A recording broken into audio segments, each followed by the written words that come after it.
මොනේ සුදුලෝනේ මේ තියෙන්නේ වම්බටු. වම්බටු. අපේ ගේ වැස්සේ වම්බටු තියෙනවානේ. වම්බටු.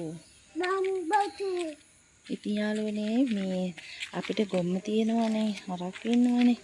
ගොම්ම පොහොර තියෙන නිසා මේ එළවලු හිම හොඳට හැදෙනවා. ඇයි? යා. අයියා සූර්යානි ජනවාරි වලටනේ. අම්මා යාම දාලා. යාම දාලා.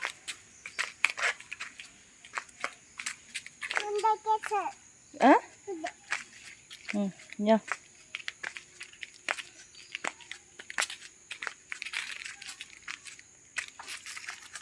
ඔන්න ඉතින් අපි යනවා පොල් කෑල්ලට යාළුවනේ. අපේ හරක් ටික බලන්නත් එක්ක.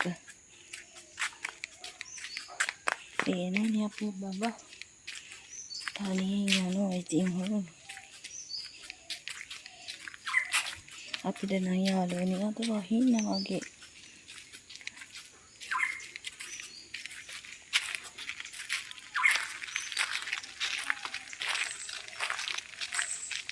අන්න සුදුරෝන බිම්බු ඉන්නවා.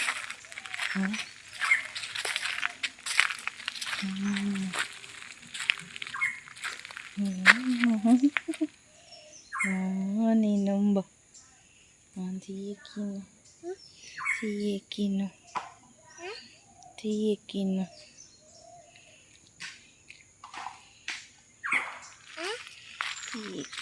යන්න බෑ.